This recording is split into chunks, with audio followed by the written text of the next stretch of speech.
ሰላም ጤና ይስጥልን የተከበራችሁ ተመልካቾቻችን ከሀገሬ ቴሌቪዥን ሳምንታዊው የስፖርት ፕሮግራማችን ተጀምሯል። የተለያዩ ስፖርታዊ ጉዳዮችን የምንመለከትበት ርዕስ ላይ እንገኛለን። ዛሬ በልዩነት የኢትዮጵያን ፕሪሚየር ሊግ ልናደርስ እዚህ ስቱዲዮ ተገኝተናል። የገደብ አባይና ቃለ ስላሴ ካሳይ ቀጣዮቹን ደቂቃዎች አብረናችሁ ቆይታ የምናደርግ ይሆናል። ቃል እንዴት ነው ብያለሁ።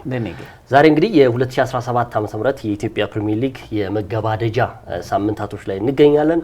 ምናልባትም በጣት የሚቆጠሩ ጨዋታዎች ናቸው የሚቀሩት።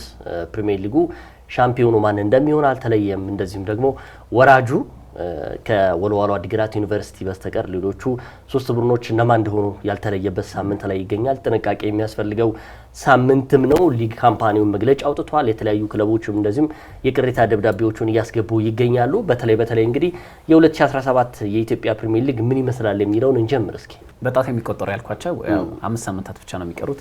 ነገር ግን በተለይ ከዝናብ ጋር ሁኔታ ተያይዞ በተለያዩ ጉዳዮችም የመራዘም ወይም የጨዋታ ሽግሽጎችም ሊኖሩ እንደሚችሉ የሚጠበቅ ነው። ነገር ግን 33ኛ ሳምንቱን እንግዲህ የሚደረግ ይሆናል። በዚህ በያዝነው ሳምንት ዛሬ ይጀምራል። አዎ 5 መርሃ ግብሮች አጠቃላይ የሚቀሩት ይሆናል። ይህ እንግዲህ በኢትዮጵያ ፕሪሚየር ሊግ ያለው ፉክክርም ትንሽ ጠንከር ያለ ይመስላልና እርግጥ የፕሪሚየር ሊጉ ፉክክር በተለይ አዲስ የፕሪሚየር ሊግ ሻምፒዮን ሊያሳይም የተቃረበ መስሏል። ነገር ግን ከዛ በፊት በተለይ የሊግ አክሲዮን ማህበሩ መጀመሪያ አካባቢ የወሰዳቸውን እርምጃዎች በልዩነትም እኛም አንድ ፕሮግራም ሰርተን ስናነሳው ነበር።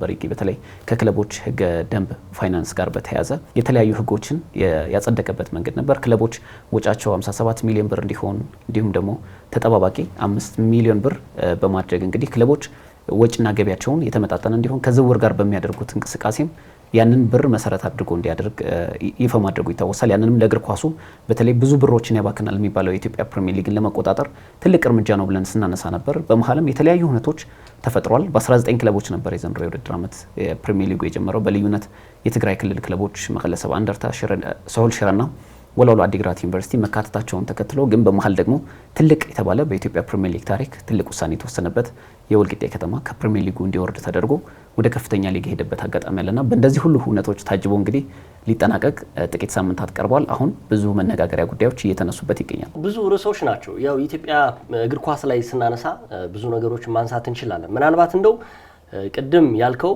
አንድ መረጃ እያነበብኩ ነበር ያየሁኝ። ምናልባት የኢትዮጵያ እግር ኳስ በፕሪሚየር ሊግ ደረጃዎች ያው ወደ 19 ያህል ክለቦች ነበሩ ሲጀምሩ የነበሩት። አሁን 18 ወልቂጤ መውረዱን ወይ ደግሞ ቅጣት መተላለፉን በተመለከተ 18 ክለቦች ናቸው። ወደ 306 ያህል ጨዋታዎች ያደርጋሉ በአመት ውስጥ። ያው በየጊዜው በአገራቸው በአራት ሀገራቶች ወይም ደግሞ በአራት ከተሞች ነበር ሲካሄዱ የነበሩት። ቅድም ክለብ ስትለኝ ኢትዮጵያ ውስጥ በጣም ከአንድ መረጃ ጋር ያይዤ የሆነ እያነበብኩኝ ነበር እና ፊፋ በእግር ኳስ ደረጃ አንድን አገር ልታሟላ የምትችለው ወይም ደግሞ ክለብ ልትባል የምትችለው 5 መስፈርቶችን ስታሟላ ነው ይላል ፊፋ። አንድ አገር ውስጥ ያለ ክለብ ሊባል የሚችለው 5 መስፈርቶችም ሲያሟላ ነው በፊፋ ደረጃ ክለብ የሚባለው። አሁን ትልቅ ጥያቄ እያስነሳ ያለው ኢትዮጵያ ውስጥ ያሉ ክለቦች ናቸው ወይስ ቡድኖች ናቸው የሚል ሀሳቦች አሉ። ምን ትላለህ? እዚህ ላይ መወያየትም ስለፈለኩ ነው። ምናልባት እንግዲህ ቡድንና ክለብ ይለያያል። ቡድን የሰፈር ቡድን ነው። ክለብ ደግሞ 5 ነገሮችን ያሟላ ምን ዘረዘራቸው ጉዳዮች አሉ። እነሱን ካሟላ ፊፋ መስፈርቱን ስላሟላ ክለብ ብሎ ይሰጣል። ነገር ግን ኢትዮጵያ ውስጥ የትኛው ነው ክለብ ልትለው የምትችለው? እውነት ለመናገር ቡድኖች ናቸው ያሉት እንጂ ክለቦች ለማለት የሚቸገር ቡድኖች ናቸው። ልክ ነው። ለምን መሰለህ? አሁን ለምሳሌ አንድ ክለብ ለመባል ምን አይነት መስፈርቶችን ያ ክለብ ማሟላት አለበት? ለምሳሌ ከሴቶችና ከወንዶች እግር ኳስን አጠቃላይ አድርጎ ለምሳሌ አሁን ሪያል ማድሪድ ፉትቦል ክለብ ስንል ምን በስሩ አጠቃሏል፣ ምን አይነት መስፈርቶችን አሟሏል፣ የትኛው የክለብ ላይሰንሲንግ አሟልቷል የሚለው ነገር ሁሉ ይጠቃለላልና እኛ ሀገር ላይ እንደ ስም መጠሪያ ክለብ ልንላቸው እንችላለን። ነገር ግን አሁን ባለው ሪያሊቲ ፊፋ በሚፈቅደው የእግር ኳስ ሕግ መሰረት ግን ያሉት ቡድኖች እንጂ ክለቦች ናቸው የሚል እምነት የለኝም። ምክንያቱም አሁን በቅርብ ጊዜያት ነው የኢትዮጵያ ፕሪሚየር ሊግ የኢትዮጵያ እግር ኳስ ፌዴሬሽን የኢትዮጵያ ፕሪሚየር ሊግ ክለቦች የሴቶች ክለብ እንኳን እንዲያዝ ማድረግ የቻለው በቅርብ ጊዜያት እንደሆነ ይታወቃልና አብዛኞቹ ከአስተዳደራዊ ጉዳዮች ጀምሮ ስንመለከት ግን እውነት ትክክለኛ ስርዓቱን የጠበቀ የፊፋን ሕግን ደንብን የጠበቁ ክለቦች አሉን ወይ ለማለት አያስደፍርም። አዎ ያነሳናቸው ሀሳቦች ናቸው። ምናልባት በእኛ ስፖርት ካስተም ላይ ብዙ የምንጋብዛቸው ከእግር ኳሱ ቅርብ የሆኑ እንግዶቻችን የሚያነሱትም በኢትዮጵያ እግር ኳስ ላይ ብዙ ገንዘብ እንደሚፈስ እናውቃለን። ግን አሁን እያወራን ያለ ነው ያው የውድድር አመቱ ምን ይመስላልና የሚወርዱት ሻምፒዮን የሚሆነው ቡድን የሚለይበት ሳምንታቶች መሆናቸው ነው። ግን ወደ ኋላ እየተመለስን እንደ 2017 ዓ.ም በኢትዮጵያ እግር ኳስ ላይ በፕሪሚየር ሊጉ ላይ ምን ይመስላል የሚለው ነው አንዱ መነሻ ያደረግን። እንደ ቡድንና እንደ ክለብ መለየት አለበት ነው። ምክንያቱም ቢያንስ በእነዚህ 18 ክለቦች ውስጥ ቢያንስ ብዙ ተጫዋቾች አሉ። ከ256 በላይ ተጫዋቾች አሉ። ደሞዝተኞች ናቸው። እንደዛ ደሞዝተኞች ደግሞ የሚወጣው ገንዘብ በየጊዜው የሚፈሰው አለ። በጀርባ ደግሞ ብዙ ነገሮች ያው እየተወሰኑም እየተደረጉም ያሉበት ጉዳይ ስላለ ነው። እንግዲህ ቅድም ፊፋ አንድን የሀገር ውስጥ ክለብ ለማስፋል 5 ነገሮች ያስፈልጉታል። ቅድም ያነሳው ነው። ቢያንስ ከ10 ዓመት በታች ታዳጊዎችን ተወውና 17 እና ከ17 እስከ 20 ዓመት በታች ያሉ ወጣት ወይም ደግሞ ታዳጊ ተጫዋቾችን ማስመዝገብ አለበት ክለብ ለመባል። በሴትም በወንድም እንደውም የኢትዮጵያ እግር ኳስ ፌዴሬሽን አንዱ መስፈርት አድርጎ ያነሳው 18ቱም ክለቦች ቢያንስ የሴት ቡድን ሊኖራቸው ይገባል የሚል እሱ መርህ ጥሩ ነው፣ አንዱ ነው። ሌላኛው ጉዳይ መሰረተ ልማቶች ለውድድር ብቁ የሚሆኑ አንድ ክለብ ለምሳሌ ቅዱስ ጊዮርጊስን ብታነሳው እንደዚህ አይነት ነገሮችን ማሟላት አለበት። ሁለተኛው ይሄ ይመስለኛል ልምድ አገልግሎት ነው። ደረጃውን የጠበቀ ዓለም አቀፍ ስታዲየም እያንዳንዱ ክለብ መጠሪያው እንዲሁ ክለብ ለመባል በፊፋ ሕግ መሰረት ወይም ደግሞ መስፈርት ደንቡን ካስቀመጣቸው 5 ጉዳዮች መካከል እስካሁን የጠቀስናቸው ከሴቶቹ ውጪ ሁለቱ ያሉ አይመስለኝም። ዓለም አቀፍ ስታዲየም ስንል አሁን ኢትዮጵያ ቡናም ቅዱስ ጊዮርጊስም እንደዚሁም ደግሞ ንግድ ባንክም ወደ ሲኤምሲ አካባቢ ይመስለኛል ትልልቅ ካሬ መሬት ተሰጥቷቸው እስካሁን እንግዲህ ያልተሰራበት ጉዳይ አለ። ይህም ስለሚነሳ ስላየው ነው። ሌላው ሶስተኛ ደረጃውን የጠበቀ ዓለም አቀፍ ተብሏል። የፋይናንስ ስርዓት ገቢና ወጪ ባለፈው ስናነሳው የነበረው ጉዳይ ነው። እንግዲህ ዝውውሩ በጣም ከባድ ነው። ለምሳሌ ኦዲት መደረግ አለበት አንድ ቡድን። ሁለተኛ ገቢ ምን ያህል ነው፣ ወጪ ምን ያህል ነው። አራተኛ መስፈርቱ ነው። አምስተኛ ህጋዊ ሰውነት ያለው ለምሳሌ አንድ ከ18 ውስጥ ያለ ቡድን አንዱን ለመጠየቅ እኛ ኢንተርቪው ለማድረግ ወይም ደግሞ የሆነ ጉዳይ ለመጠየቅ ስንሄድ ኦፊሳቸው የት እንደሆነ እንኳን አናውቀውም። ለምሳሌ እኛ አሁን ለምሳሌ ትልልቆቹን ነው ኢትዮጵያ ቡናን ቅዱስ ጊዮርጊስን ልታውቅ ትችላለህ ኦፊሳቸው። ሌሎቹ ግን ከመስሪያ ቤታቸው ውጪ የእግር ኳስ ቡድን እውነት እንደው ክለቡ ኦፊስ ያለው ቡድን ካለ እዛ መሄድ እንችላለን። ይሄ ኦፊሻል ዌብሳይት ራሱ ያላቸው ክለቦች የሉም ኢትዮጵያ ውስጥ አብዛኞቹ። አሁን ለምሳሌ መረጃ የሚያጋሩት ለምሳሌ በርካታ ሚሊዮን ብሮች ይፈሱበታል።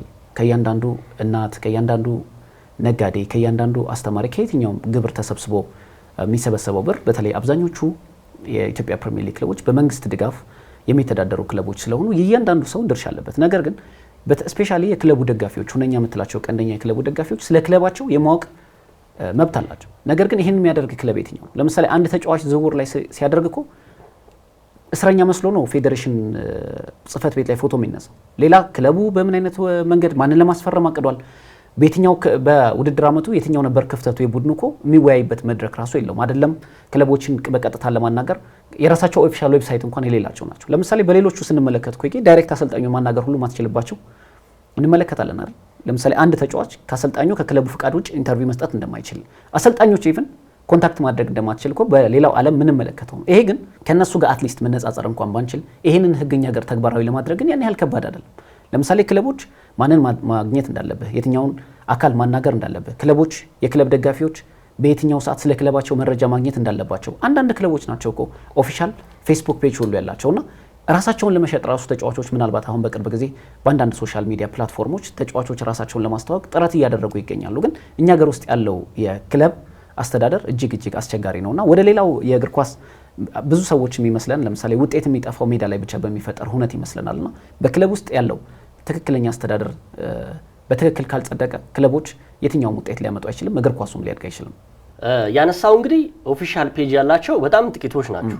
ለምሳሌ ያው እንደውም እንደ በልዩነት እንደው ጥሩ አክቲቭሊ እየሰሩ የሚገኙ በጣት የሚቆጠሩ ክለቦች አሉ። ለምሳሌ ፋሲል ከነማ በጣም በዚህ የሚበረታታ ቡድን ነው። ከዛ በተረፈ ባህር ዳር ከተማ፣ ኢትዮጵያ ቡናና ቅዱስ ጊዮርጊስ እንደዚሁም ወጣ ገባ ቢሉም ሀዲያ ሆሳዕናም በተወሰነ መልኩ መቀለ ሰብዓ እንደርታም አልፎ ጥሩ ናቸው። እንደው ቶሎ አፕዴት እያደረጉ ነገሮችን እንትን ያድርጉበት አጋጣሚ አለ። ከዛ ውጪ ግን ያው ከሶስቱ ወይም ደግሞ ከአራቱ ከኢትዮጵያ ቡና፣ ቅዱስ ጊዮርጊስ፣ ኢትዮጵያ መድንና ንግድ ባንክ ከነሱ ውጪ የከተማ አስተዳደር ክለቦች ስለሆኑ ምናልባት በከተማ አስተዳደሩ ዶሚኔት የመደረግም ሐሳብ ሊኖር ይችላል። ገብቷል። እንደውም አንዳንድ ጊዜ ምንድነው የከተማ አስተዳደሮች በከንቲባው ፍላጎት የሚወሰኑ ክለቦች አሉ። አንዳንድ ከንቲባዎች እግር ኳስን በደንብ ስለሚወዱ ታች ድረስ ያለውን ነገር በደንብ እየተቆጣጠሩ የሚሄዱበት አጋጣሚ አለ። ከዛ በተረፈ ደግሞ ስለ እግር ኳስ እንዲነሳባቸው የማይፈልጉ የከተማ ከንቲባዎች አሉ። ያም ደግሞ ለእግር ኳሱ ማደግም መውረድም ትልቅ ዋናነት አለ። እንግዲህ አራቱ ቡድኖች በራሳቸው ቆመው የሚገኙት የነ ቅዱስ ጊዮርጊስን የመሳሰሉ ቡድኖች በክለብ ደጋፊዎቻቸው እስትንፋስ ነው እዚህ ያሉት።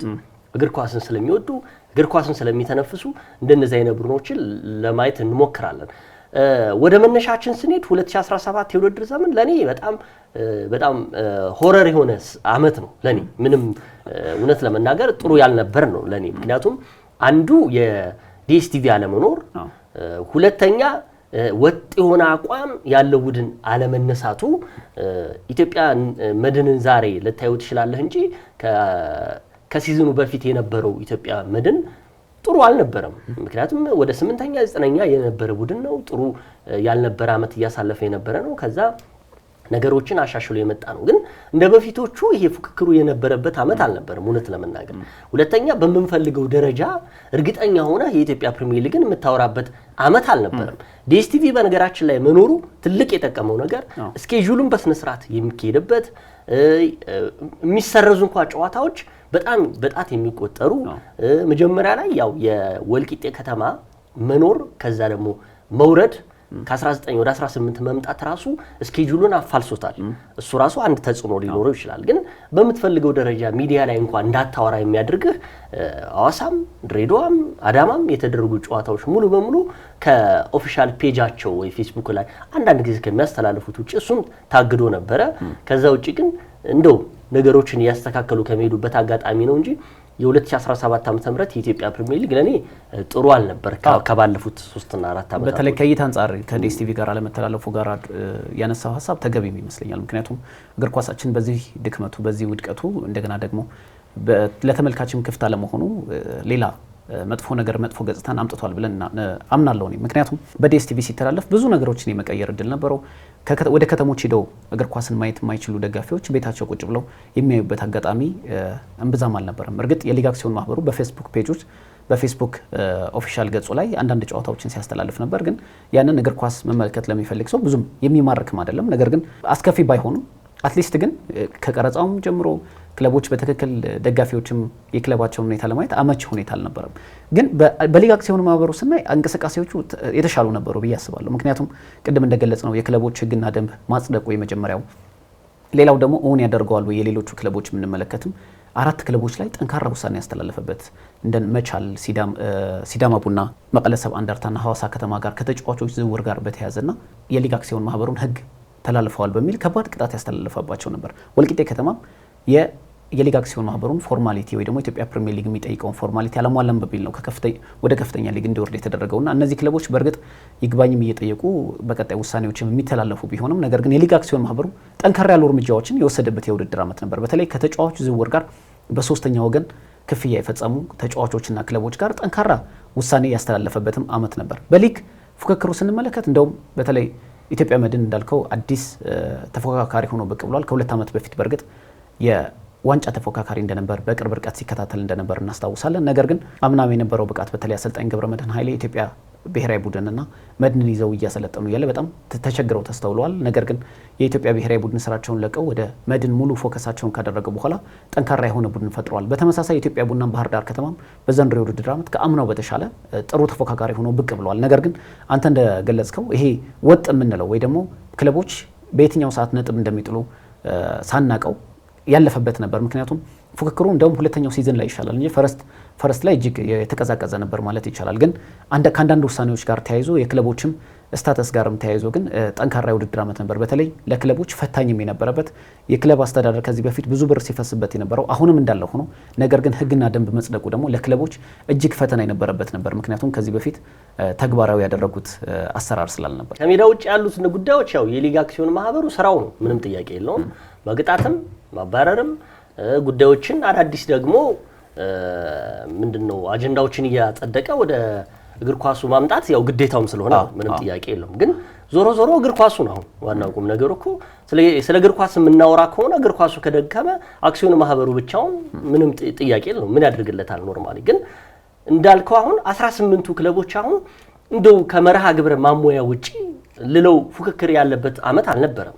የነ ቅዱስ ጊዮርጊስ እንደዛ መሆን እንደውም አንጻራዊ ኢትዮጵያ ቡና ይሻል ነበር ዘንድሮ ቢያንስ እስከ አሁኑ እስከ 33ኛው ሳምንት ድረስ ባለፈው ያው ደብዳቤ ያስገባው አለ እሱንም እንመለከታለን። በ8 ነጥብ ርቀት ከመድን መምጣቱ ራሱ ያን ያህል ልዩነት መፍጠሩም በፕሪሚየር ሊጉ ላይ አሁንም ያው አጓጉኝነቱን ትንሽ ቀነስ አድርጎት ነበር። ባለፈው እንደውም ይሻል ነበር። ከዛ ውጭ ያሉት አዳማ ከተማ ላለመውረድ የሚጫወት ሐዋሳ ከተማ ሙሉጌታን ከማምጣቱ በፊት የት ላይ እንደነበር የሚታወቅ ነው። እንደነዚህ አይነት ቡድኖች አርባ ምንጭም ሲጠበቅ የነ ደጉ ደበበና የነ አበባ ቡጣቆ የነበሩበት ቡድን መሪ አሁን ተመልሰዋል። ለነገሩ እንደነዚህ አይነት ነገሮች የሚነሳበት አመት ነበረ። በአጠቃላይ እንደው ነጥሮ የወጣ ክለብ ልትለው የምችለው ማንን ነው? ኢትዮጵያ መድን መምራቱ ሳይሆን ፋሲል ከነማንም በውበቱ አባተ የሚመራው ፋሲል ከነማ ዘንድሮ የዋንጫ ተፎካካሪ ብሎ ብዙዎች ጠብቀውት ነበር። አሁን ግን ጭራሽ ከ10 ውስጥ እየገባ ነው። ከዛ በተረፈ ደግሞ በአዳማ ከተማ ጥሩ የውድድር ዓመት አሳልፎ ወደ ድሬዳዋ የገባው ይታገሱ እንዳለ የሚመራው ድሬዳዋ የመጀመሪያዎቹ ሳምንታቶች ሊጉንስ ከመብራት የነበረበት ነበረ። አሁን ወርዶ ጭራሽ ላለመውረድ እየተጫወተ ነው። እንደነዚህ አይነት ክለቦች ባሉበት ወይም ቡድኖች ባሉበት ፉክክር አለ ብዬ አላስብም እኔ ዘንድሮ። ሁለተኛ ነጥሮ ወጣ ተጫዋች ማን ነው? በዚህ የውድድር ዓመት ላይ አሁን ጥሩ የውድድር ዓመት አሳለፈ የምትሉ ተጫዋች ማን ነው? ኮከብ ግባግቢነቱ እስከ 33ኛ ሳምንት ድረስ 15 ጎሎች የተቆጠሩበት ነው። አሊ ሱሌማን ነው 15 ጎሎችን ያስቆጠረው። ከዛም 13 ጎሎችን አህመድ ሁሴን የአርባ ምንጩ ዘንድሮ ያደገው እሱ የተሻለ ነው። ከዛስ ይኸው ከዓመት እስከ ዓመት ፊታቸውን የምናውቃቸው ጌታነህና ሽመልስ በቀለ 11 ጎሎችን አስቆጥረው አሁንም በሊግ ተፎካካሪነት ነው። ሊጉ አንደኛ ደማቅ አለመሆኑ ወይም ሁለተኛ ተፎካካሪ እንኳን አለመሆን አንዳንድ ጊዜ የአንድ ቡድን መንጠረ ራሱ የኮከብ ግባግቢነቱን ልዩነት ታይዋል። ዘንድሮ ግን 33 ያህል በየጊዜው የተለያዩ ጨዋታዎች የሚሰረዙበት የሚሻገሩበት በመኖሩ አንፃር ኢፌክት ሊኖረው ይችላል። ግን በአንድ የፕሪሚየር ሊግ ታሪክ ውስጥ 15 ጎሎች መቆጠሩ ዝቅተኛው ነው ብዬ ነው የማስበው። ምክንያቱም እንደውም እኮ ብዙ ጎሎች የምታስቆጥረበት እኮ ሊግ ብዙ ክለቦች በመኖራቸው ብዙ ከዚህ በፊት እኮ 16 ነበሩ። ዘንድሮ ሲጀምሩ 19 ሆኖ ነው የጀመሩት። 19 መሆኑ እንደውም ጥቅሙ ብዙ ጎሎች ልታስቆጥር ያደርጋል ቡድኖች መብዛታቸው ማለት ነው። ስለዚህ አንዱ ደካማ ደግሞ ኮከብ ግባግቢዎቹ ከሚጠበቁት በላይ እንደነ አሊ ሰለሞን እንደነ ጌታነህ ከበደ አርባ ምንጭ ያለው ሁሴን አህመድ ሁሴን 15 እና 13 ያስገቡትስ በራሳቸው ተጠቅም ነው ወይስ ደግሞ በፍጹም ቅጣት ምት? ይሄም ራሱ አጠያያቂ ነው። ስለዚህ እና የና አቡበከርን አንዱ ጌታነህ ከበደን በፊቱን አለባነቅ አይቻልም በዚህ አጋጣሚ። ምክንያቱም ከዚህ በኋላ 5 ሳምንታት ቀርቷል። በ5 ሳምንታት ውስጥ ምን ያህል ጎሎች ያስቆጥራሉ እነዚህ የፕሪሚየር ሊግ አጥቂዎች የሚለው ነገር ምንም አጠያያቂ አይደለም። ምክንያቱም ከ29 በላይ ጎሎችን ያስቆጠረው እና አቡበከር ናስር 25 በላይ ጎሎችን አስቆጥሮ ያጠናቀቀበት የና ጌታነህ ከበደን ሲዝን ስታነሳ እውነት ለመናገር አሁን ምን ያህል እንደተቀዛቀዘ እንመለከታለን። ግን ይሄ ሁሉ ግን ከምልከታም ጋር ካያያዝ ነው በተለይ የምልከታ ራሱ አለማግኘቱ ዲኤስቲቪ ተጫዋቾች በምን ያህል ዝግጁ ይሆናሉ የሚለው ነገር ግን ማንሳት ይቻላል። ምክንያቱም አንዳንድ ጊዜ ተመልካችም ስታገኝ በሌሎችም ሱፐር ስፖርት በተለያዩ አፍሪካ ሀገራት የመታየት እድልም ስላለው ሲታዩ እነዚህ ተጫዋቾች ራሳቸውን ዝግጁ የሚያደርጉበት መንገድ የተለየ ነበር። አምናም የነበረው ፉክክር እኮ ተመልክተናል። ጠንካራ የሚባል ፉክክር ነበር። በመቻልና በኢትዮጵያ ንግድ ባንክ በኩል ብዙ ተጫዋቾች ነጥረው የወጡበትም አጋጣሚ ነበር። ሲንግል አውት ማታረጋቸው የኢትዮጵያ ንግድ ባንክ ተጫዋቾችም እንደነበሩ የመቻል ተጫዋቾችም እነ ከነአን ማርከነህን ጨምሮ በርካታ ተጫዋቾችን የምናነሳበትም ነበር። ዘንድሮ ግን አንደኛውም ትልቁ ኢፌክት የፈጠረው ብዬ ማስበው ይሄን ራሱ ትልቅ ችግር ፈጥሮበታል ብዬ አስባለሁ። ልክ እንደ ሊግ ፉክክር ተጫዋቾቹ ፕሮፌሽናል ሆነው ራሳቸውን መጠበቅ እንደሚገባቸው ሁሉ አለመታየታቸውም ያን ያህል ጉዳት ፈጥሮባቸው ሊሆን ይችላል ብዬ አስባለሁ።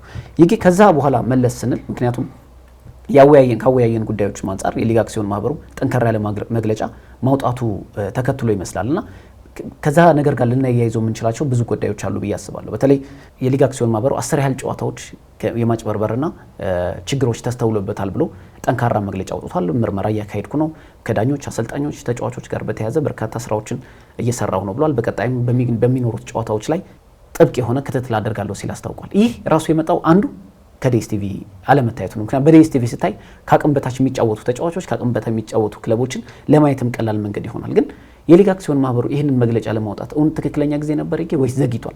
ምክንያቱም 10 ጨዋታ ያህል ማለት የ30 ነጥብ ያህል ልዩነት ማለት ነው። የ30 ነጥብ ያህል ልዩነት ላይ በአንድ ትልቅ ሀገር ውስጥ በከፍተኛ የሊግ እርከን የሚገኝ የፕሪሚየር ሊግን አወዳዳሪ አካል ቀደም በፖዚቲቭ ነገር ያነሳናቸው የሊግ አክሲዮን ማህበሩ ጠንካራ ጎኖችን አንስተናል። ለምሳሌ ካወጣቸው ህጎች ጋር በክለቦች ጋር ያሳለፋቸው ውሳኔዎች እውነተኛ ሆኖ ምርመራ የሄደበት ጥግ ድረስም በፖዚቲቭ መንገድ አንስተናል። በተለይ ለእግር ኳሱ እድገት መሰረት ስለሚሆን አሁን ግን የሊግ አክሲዮን ማህበሩ የ10 ጨዋታዎች ልዩነት ላይ ችግር ተፈጥሯል ብሎ የ30 ነጥብ ልዩነት ያህል ሊያመጡ የሚችሉ ዲፈረንስ የሚያመጡ ችግሮችን ይፋ ማድረጉ ግን ይህን ያክል መዘግየት ነበረበት ወይ የሚለው ነገር ብናነሳው ጥሩ ይመስላል። ያው ቅድም እንደተነሳው የኢትዮጵያ ፕሪሚየር ሊግ ዲኤስቲቪ ሲኖርና ሳይኖር ብዙ ልዩነት እንዳለው ተመልክተናል። አንዱ ማሳያ የዚህ የመላቀቅ የሚባለው ወይም ደግሞ ከአቅም በታች የመጫወትም አንዱም መስፈርቱ ይመስለኛል። ይሄም ራሱ ያመጣው ግን ከዛ ውጪ እንደው ዲኤስቲቪ እንኳን ባይተላለፍ ባለፉት አመታቶች እኮ ከ5 እና ከ4 አመት በፊት ዲኤስቲቪ በማይተላለፍበት ጊዜ ቢያንስ በየክልሉ ብዙ ተመልካች ያየዋል ሊጉን ቢያንስ በቃ ከሜዳ ውጪ ስትጫወትና ሜዳ ላይ ስትጫወት። በነገራችን ላይ አዲስ አበባ ላይ እንኳን ቢካሄድ እንደው ዲኤስቲቪ ያስተላልፈው አዲስ አበባ ላይ ቢካሄድ እንኳን ቢያንስ ግማሽ እንኳን የአዲስ አበባ ስቴዲየም የመግባት እድሉ ሰፊ ነው የሚሆነው። ምክንያቱም የአዲስ አበባ ህዝብ እግር ኳስን ይወዳል። የትኛውም ክለብ የትኛውም ቡድን ሲጫወት ገብቶ የማየት እድሉ ሰፊ ስለሆነለት ነው። አሁን ክልል ላይ የምታየው 100 እንኳን የማይሞላ ደጋፊ በሚታይበት ቅዱስ ጊዮርጊስ ሲጫወት በዛ ደረጃ ከ100 በላይ የማይሞላ ደጋፊ ሄዶ የሚያይበት። ከዛ በተረፈ ትልልቆቹ የኢትዮጵያ ቡና እንኳን ሲጫወቱ እንደ አሁን የሚያስፈራህ እኮ ኢትዮጵያ ቡናና ቅዱስ ጊዮርጊስ እንኳን ትልልቆቹ የአንጋፋዎቹ ክለቦች ወይም ደግሞ ቡድኖች ሲጫወቱ ብዙ ደጋፊ ይታይበታል የሚባለው እንዳልኩት አሁን ከ100 በላይ ሰውም ሊያዩ ይችላል። ምክንያቱም ሰው በቃ አስጠልቶታል። እውነት ለመናገር እግር ኳሱን እየገደሉት ነው፣ ምንም ጥያቄ የለውም። በዛ ላይ ዲኤስቲቪን ደግሞ አምጥተው አሁን አቋረጡት። ያው ከ33ኛው ወይም ደግሞ ከ34ኛው ሳምንት በኋላ ለ3 እና ለ4 ሳምንት ደግሞ ዲኤስቲቪ ያሳያል ተብሎ ተነግሯል። ያም መታየቱ ጥሩ ነው፣ ግን በተቻለ መጠን ከተላለፈ ነው። አለበለዚያ ግን እየገባህ እየወጣ የተጫዋቾቹን ሞራል ነው። አሁን ለምሳሌ ዲኤስቲቪ ሲታይ የሚያሳዩት ብቃትና ሳይታይ የሚያሳዩት ብቃት እውነት ለመናገር የተለያየ ነው። እንደውም አንድ ጓደኛችን አንድ ጊዜ ሲል ያስተዋወስኩት የዲኤስቲቪ ቀጥታ ስርጭት በሚኖርበት ጊዜ ጸጉር ቤት ወረፋ ነው አለ። የተጫዋቾች በቃ ራሳቸውን ጠብቀው ነው መታየት ይፈልጋሉ። ለዓለም ህዝብ እግር ኳስን ማየት ያሰልፋሉ። ያ ደረጃ ይሄኛው ላይ ግን ስራውን ላይ ለማለት ጸጉር ቤት እኮ ዲኤስቲቪ አይተላለፈም ቀጥታ ስርጭት። ይሄን ያህል ነው እንግዲህ ብዙ ነገሮች ነው የዲኤስቲቪ አለመኖር። ሌላው ቢያንስ ዲኤስቲቪ ባይኖር እንኳን እግር ኳስን ሰው የሚመለከትበት አካባቢ ማሳየት ነው።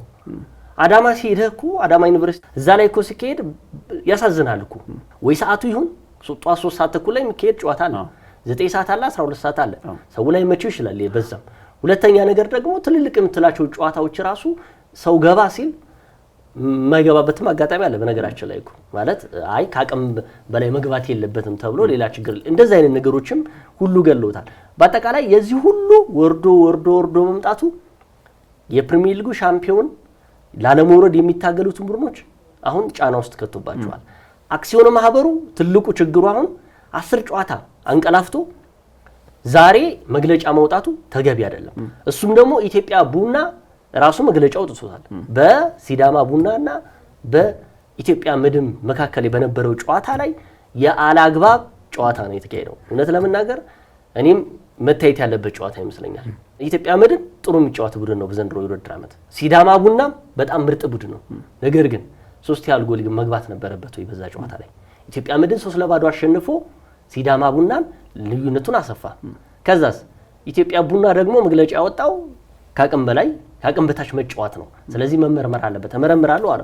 በኋላ ደግሞ ወደ ኋላ ተመልሶ የኢትዮጵያ ፕሪሚየር ሊግ አክሲዮን ማህበር ያ ጨዋታ ብቻ ሳይሆን ከ31ኛ በፊት የነበሩ ጨዋታዎች እንደዚህ አይነት ችግሮች አሉት። በዳኞች፣ በአሰልጣኞች፣ በተጫዋቾች ከሜዳ ውጪ ባሉ እግር ኳሱን በማይወዱ ስግብግቦች የ3 ነጥብ ልዩነት እንዲመጣ እያደረጉ ያሉ ሰዎች አሉ። ግን ይሄናው በምን ኤቪደንስ ነው የምታመጣው? ሁለተኛ 5 ያህል ሳምንት እየቀረው ጨዋታው እየተካሄደ ነው። እንዴት አድርገ ነው የምታመጣው? እኔ እሱ አሁን ለምሳሌ በዲኤስቲቪ መታየቱ ከዚህ በኋላ ምንም ቫልዩ የለውም ለኢትዮጵያ እግር ኳስ። በተለይ ለዘንድሮ የውድድር ዓመት የኢትዮጵያ ፕሪሚየር ሊግ ምንም ያን ያህል ጥቅም አለው ብዬ አላምንም። ምክንያቱም አልቋል ማለት ምንድነው?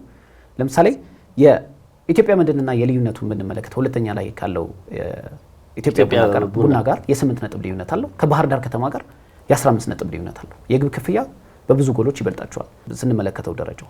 አሁን 10 ጨዋታዎች ያህል የጠበቀው የኢትዮጵያ ፕሪሚየር ሊግ አክሲዮን ማህበር ምን ለመፍጠር ነው ከዚህ በኋላ ያሉትን ጨዋታዎች ላይ የትኛውስ ዲፈረንስ ያመጣል?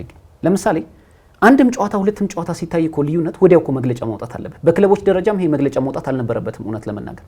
ለምን መሰለኝ? ለምሳሌ ከሳምንታት በፊት አልናስር ከ4 ሳምንት በፊት ከ4 ወይ ከ5 ሳምንት በፊት አልናስር የገጠመው አንዱ የሳውዲ ክለብ ተገቢ ተጫዋች አላስፈረመም በሚል እኮ 3 ነጥብ ለአልናስር እንዲሰጥ ተደርጓል በዚህ ሳምንት።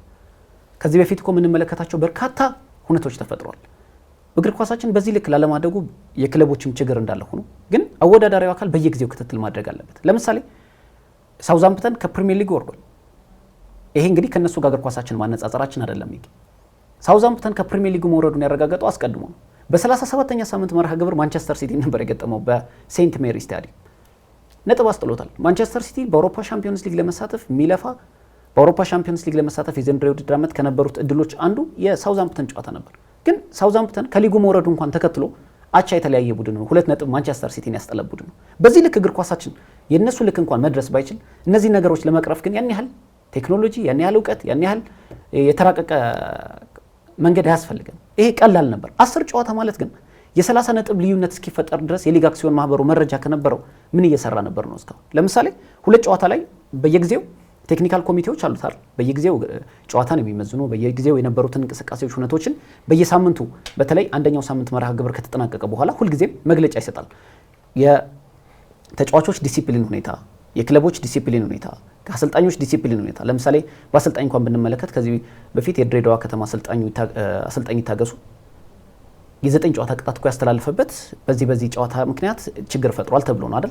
ሌሎቹም ክለቦች በጨዋታም ያህል ነገር እግር ኳሳችን ባላደገበት መንገድ ጥሩ ተከፋዮች ናቸው የኢትዮጵያ ፕሪሚየር ሊግ አክሲዮን ማህበር ሰራተኞች በሙሉ። ስለዚህ ቢያንስ ይሄንን ለማስተካከልና ለመቅረፍ ግን 1 ጨዋታና 2 ጨዋታ በቂ ነበር። 10 ጨዋታ ላይ አድርገ አሁን ዲኤስቲቪ ይሄን ችግር ከተፈጠረ በኋላ የሚቀሩት 4 ጨዋታዎች ላይ ግን የዲኤስቲቪ ያስተላልፈዋል ብትል ለኔ ቀልድ ነው። ምክንያቱም የ4 ጨዋታ 12 ነጥቦች ይበልጣል ወይስ ከዚህ በፊት የተፈጠሩት የ30 ነጥቦች ያህል ጋፕ እስኪፈጠር ድረስ ዝም ማለቱ አግባብ አልነበረም። እና በየጊዜው እንደዚህ አይነት ችግሮች ሲፈጠሩ ሴንሲቲቭ ነው እግር ኳሳችን ባላደገበት መንገድ ሁሉ ልክ እንደዚህ አይነት አሻጥሮችና ችግሮች የሚፈጠሩበት ነው። ሁሌም በኢትዮጵያ ፕሪሚየር ሊግ የለመድ ነው። ግን አትሊስት ዲኤስቲቪ ከመጣ በኋላ መሻሻሎች ካሳዩ እነዚህ ነገሮች ለመቅረፍ ማሳየት እንኳን ባይችል ዲኤስቲቪ ኦልሬዲ ስላልነበር ቀረ። ግን ጨዋታውን የሚከታተሉ ጨዋታውን የሚመዝኑ ቴክኒካል ጉዳዮችን የሚቆጣጠሩ የሊግ አክሲዮን ማህበሩ ሰራተኞች ይህንን ነገር እስኪፈጠር ድረስ የዳኞች ኮሚቴ ምን እየሰሩ ነበር የሚለው ነገር አጠያቂ ነው። አዎ አይ ይሄ 4 ጨዋታ ያው ውል ስላለው ይመስለኛል እንጂ ፈልጎት አይደለም። የኢትዮጵያ ፕሪሚየር ሊግ አክሲዮን ማህበር ራሱ